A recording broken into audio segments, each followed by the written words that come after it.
Hola, soy Bruce Bornbrick, en un nuevo episodio de la serie de videos Hágalo usted mismo. Es muy probable que hayas visto encenderse la molesta luz de revisar motor mientras vas manejando. Hoy vamos a explicarte por qué esa luz es tan importante, lo que significa y cómo diagnosticar el problema. Luego que el problema haya sido corregido, te vamos a enseñar cómo resetear la luz. Los vehículos de hoy en día traen dos tipos de luces indicadoras para prevenir al conductor de problemas. En primer lugar, tenemos las típicas luces de advertencia que se han usado por décadas para alertarnos de falta de aceite, la temperatura del motor, etc. Por lo regular, las luces de advertencia son rojas y se encienden para una sola condición.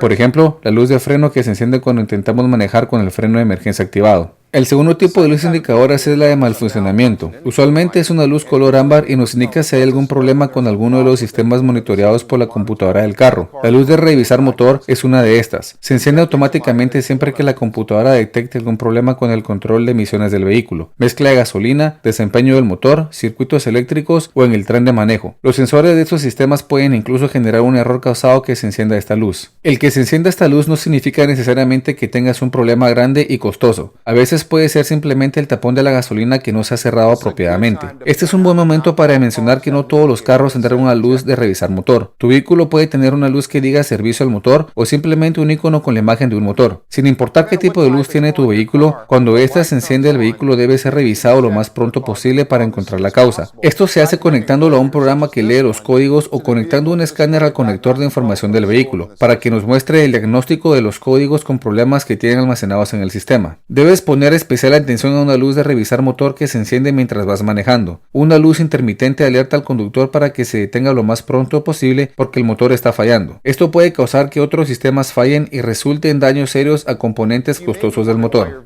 Puedes preguntarte por qué tu vehículo necesita un sistema de computación y qué es lo que hace exactamente. A principios de los años 70 se les dijo a los fabricantes de vehículos que debían bajar las emisiones en sus vehículos. Uno de los primeros dispositivos de emisión fue la válvula PCV. Anteriormente al uso de la válvula PCV, los vapores del cárter superior eran simplemente liberados al aire. La válvula PCV toma esos vapores y los vuelve a quemar en el proceso de combustión. Uno de los siguientes dispositivos de emisión fue el catalizador en el sistema de escape. El catalizador básicamente actúa como un horno que interrumpe los agentes contaminadores creados en el proceso de combustión. A finales de los 70, el primer sistema de computación se empezó a instalar en vehículos Chrysler selectos. Otros fabricantes de vehículos siguieron sus pasos. A principios de los años 80, el uso de la computadora para controlar la sincronización de la chispa de encendido y la mezcla de gasolina se volvió bastante común. A medida que las leyes de emisión se volvieron más estrictas durante los años 80 y principios de los años 90, muchas computadoras fueron introducidas por los fabricantes de vehículos.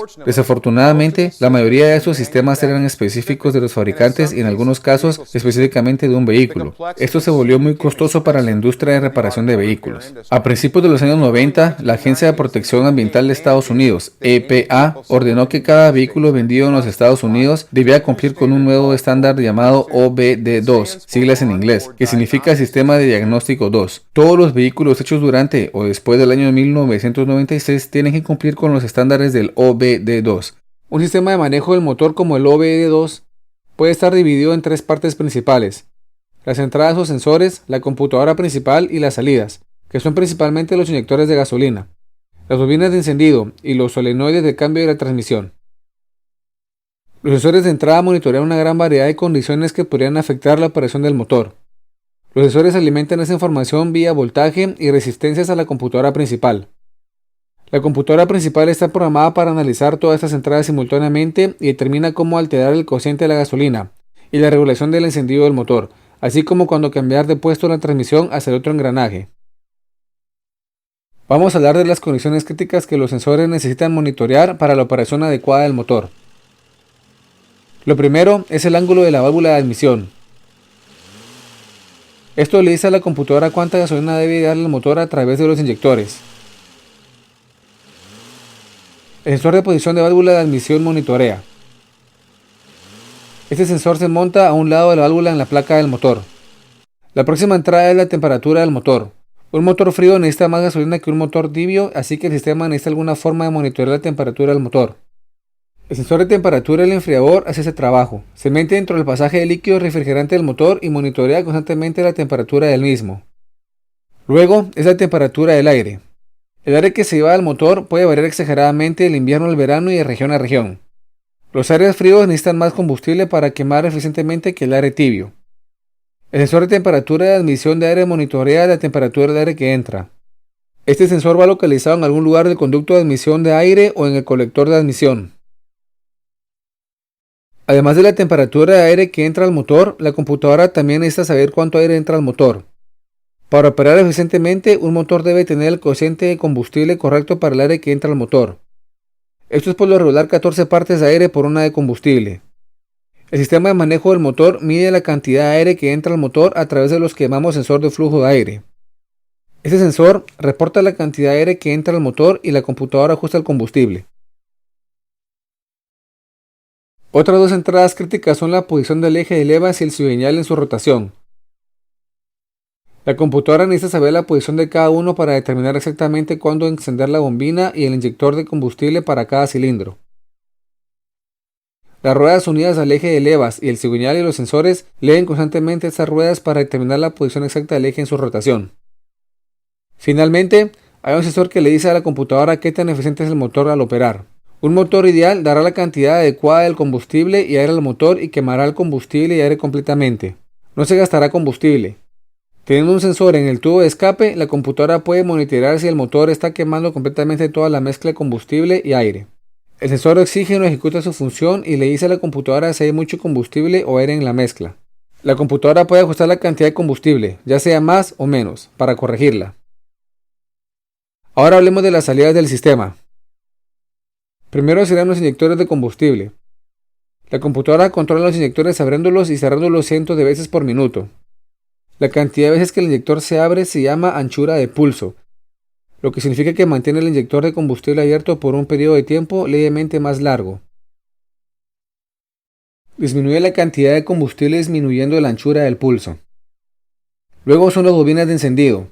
La computadora enciende la bobina de encendido para cada cilindro en sincronización exacta. Mientras las condiciones de operación de un motor varían, la bobina podría necesitar ser encendida ligeramente antes o después.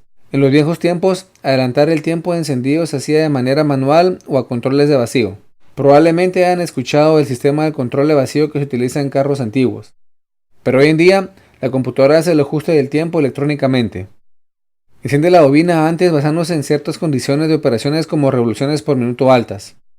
Muchos vehículos usan un sensor de golpe como entrada para determinar si el tiempo está siendo demasiado avanzado por la computadora. El sensor de golpe recoge las vibraciones del motor que muchos de nosotros llamaríamos silbido. Si se siente un silbido excesivo, le dice a la computadora que ajuste el tiempo de encendido. Este ajuste es crítico para obtener la máxima eficiencia de operación del vehículo. Ahora que entendemos los componentes del sistema OBD2, vamos a hablar de cómo comunicarnos con el sistema y cómo diagnosticar problemas dentro de él. El sistema usa un conector estándar para poder obtener el diagnóstico de cualquier vehículo usando las mismas herramientas de diagnóstico. Esta herramienta es conocida por varios nombres, pero lo más común es que lo llamen escáner de códigos. Esta es la herramienta que puedes utilizar para obtener los códigos de tu sistema. Cuando tu luz de revisar motor se enciende, la computadora almacena ese código de error en la memoria. Estos códigos son leídos por el escáner y es así como empiezas el proceso de identificar la fuente de tu problema. También puedes llevar tu vehículo a AutoZone, donde pueden ayudarte a determinar el problema. El vehículo en el que estamos trabajando es un Isuzu Rodeo 2001. La luz de revisar motor se encendió, así que sabemos que tiene al menos un problema. Para tener una mejor idea de qué tiene, lo primero que haré será conectar el lector de códigos de información de la computadora y recuperaré los códigos de error de la memoria de la computadora. Get in the zone, AutoZone.